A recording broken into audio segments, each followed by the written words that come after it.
Somewhere in a cave more than 100,000 years ago, a group of humans did something no animal had ever done. They dug a grave.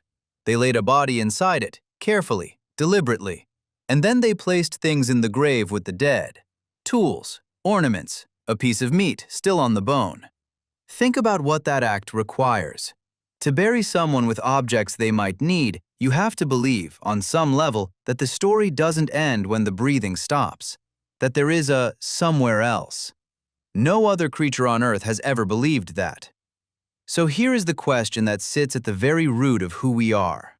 What did the first humans believe, and why did believing anything at all change our species forever? To answer that, we have to go looking for the oldest evidence of an idea. Not a tool, not a fire, but a thought. And thoughts don't fossilize. You can't dig up a belief. So archaeologists have to hunt for the fingerprints a belief leaves behind. The moment a human does something that has no practical purpose, no survival value, something that only makes sense if there was an idea behind it, that's the moment we catch the mind in the act. And the oldest fingerprint of that kind is a color, red. Specifically, red ochre, a natural pigment made from iron-rich earth. At sites across Africa, some dating back as far as 300,000 years, our ancestors were collecting it, grinding it, and using it. And here's the thing. Ochre does almost nothing useful. You can't eat it, it won't sharpen a blade. Some argue it had minor practical uses, but our ancestors sought it out, traded it, carried it for miles, and used it to mark their bodies and their dead, in quantities that go far beyond anything practical. They were drawn to it for what it meant, not what it did. And the leading theory for what red meant is the most human thing imaginable. Blood, life, death. The color of the substance that leaves the body when life does.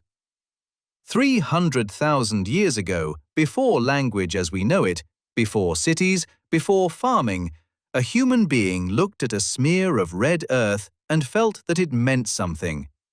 That is the first whisper of the symbolic mind. The first sign of a creature that lives not just in the world, but in a world of meaning laid on top of it. But ochre is just a hint. The real evidence, the undeniable evidence, is in the graves. When you find a body that was simply left where it fell, that tells you nothing about belief. But when you find a body that was deliberately arranged, placed in a dug pit, positioned as if sleeping, sometimes covered in that same red ochre, and buried with objects, everything changes. At caves called Skul and Kafse in modern-day Israel, our ancestors did exactly this more than 100,000 years ago. One was buried cradling the jawbone of a wild boar. Others were laid to rest stained with ochre. These are among the oldest intentional burials with grave goods ever found. And a grave good is a staggering thing. It means someone stood over the body of a person they knew and thought, they will need this where they are going. That single thought contains the seed of every religion that would ever exist. The belief that death is a door, not a wall. Now here is where the story takes a turn that most people never hear. We were not the only humans who buried our dead. In a cave in the mountains of Iraq called Shanidar, archaeologists uncovered the remains of Neanderthals, a different human species, laid to rest tens of thousands of years ago.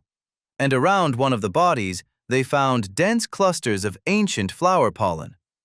The original excavators proposed something breathtaking, that the Neanderthals had buried their dead on a bed of wildflowers. The flower burial, they called it. Now, this is genuinely debated. Other scientists argue the pollen could have been carried in by burrowing animals or the wind, and that debate is still alive today. But even setting the flowers aside, the deliberate placement of the bodies at Shanidar, the care taken, is hard to explain as an accident. And it forces a profound question. If Neanderthals, a separate branch of humanity, were also treating death as something sacred, then the roots of belief may run deeper than our species alone. It may be that the capacity for the sacred was born not in us, but in some ancestor we shared, hundreds of thousands of years ago. Belief might be older than humanity itself. So our ancestors believed in something beyond death. But belief in a where you go is only half of it. The other half is belief in what's out there. Beings, forces, things that were never human at all. And for the first evidence of that, we have to look at the walls. Around 50,000 years ago, something ignited in the human mind, and people began to paint. Not just handprints and patterns, but animals, scenes, stories. And on the island of Sulawesi in Indonesia sits what may be the oldest storytelling image ever found, painted at least 51,000 years ago. It shows several figures hunting wild pigs, but the figures are not quite human. They have human bodies and the heads and features of animals. Archaeologists call them therianthropes, part human, part beast. Stop and consider what that painting proves. To paint a creature that is half human and half animal, a creature that does not exist and never did, you must be able to imagine something you have never seen. That is the exact mental machinery that produces gods, spirits, monsters. The ability to picture a being that isn't there is the foundation of every mythology in human history. And 51,000 years ago, a human being stood in a cave and painted one on the wall. The imagined world had arrived. And once humans could imagine beings more powerful than themselves, beings that might be watching, that might need to be pleased or feared or asked for help, the door to religion was fully open. And think about where they chose to paint. So much of this ancient art is not near the cave mouth, in the daylight, where people actually lived. It is deep inside, down twisting passages, in total darkness, in chambers you can only reach by crawling for hundreds of meters with a flickering lamp. Nobody lived in those depths. There was no practical reason to go there.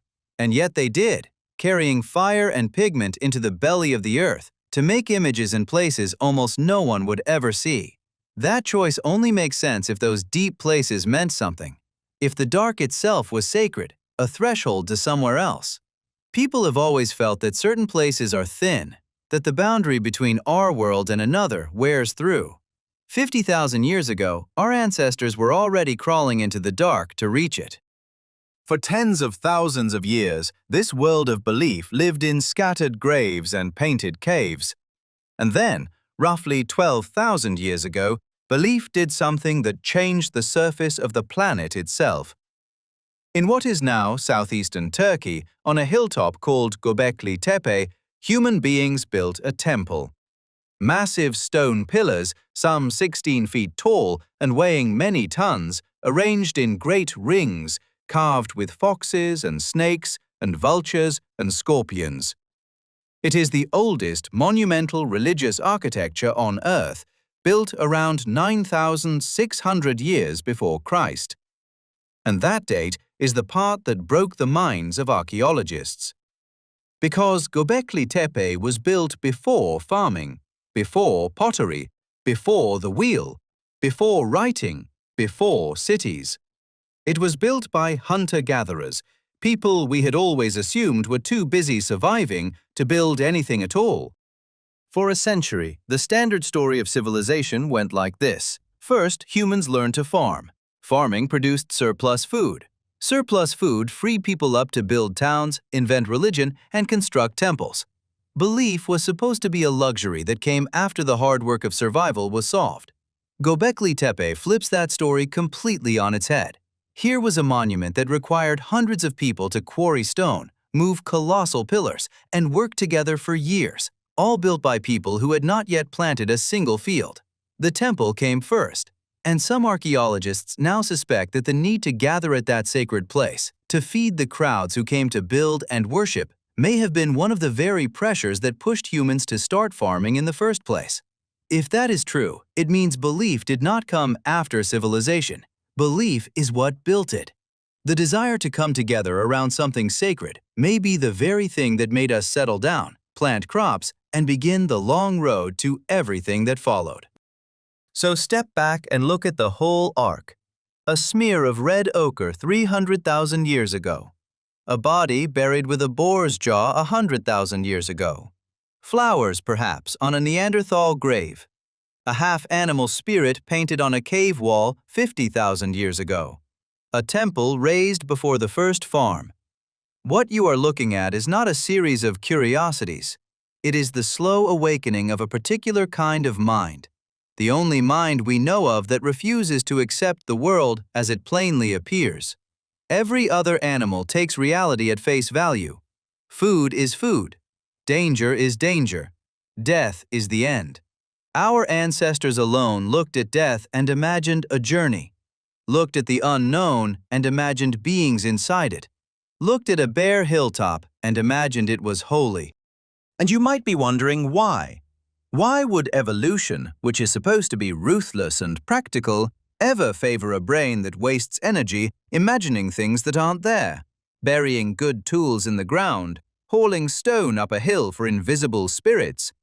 It sounds like a terrible survival strategy. But it may have been the opposite. A shared belief is a kind of glue.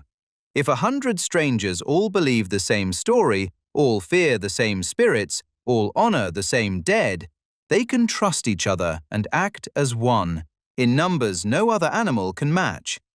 Belief let humans cooperate not just with family, but with hundreds of people they had never met, bound together by an idea they all held in common. The tribe that believed together could out-organize, outbuild, and outfight the tribe that did not. Religion, in other words, may have been one of the first technologies of large-scale trust. The invisible world had very visible power. It turned crowds into communities. And this may be the real answer to what the first humans believed. Not any specific God whose name is lost forever. What they believed, at the deepest level, was that the visible world was not the whole story. That underneath what you can see and touch, there is something more, something that matters, something worth burying your dead for and raising stones toward. That single conviction is the thing that separated us from every other creature that has ever lived. It is why we have art and law and science and cities and each other. Because a species that can imagine an unseen world is a species that can imagine a better one, a future one, a world that does not yet exist, and then go build it.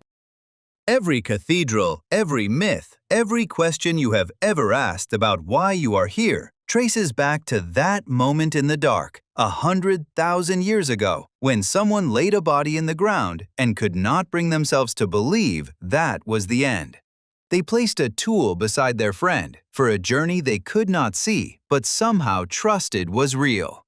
We have been believing in the unseen ever since. It is perhaps the most human thing about us, and it began not in a church or a book or a revelation, but in the quiet, aching hope of a few people standing over a grave, refusing to say goodbye forever.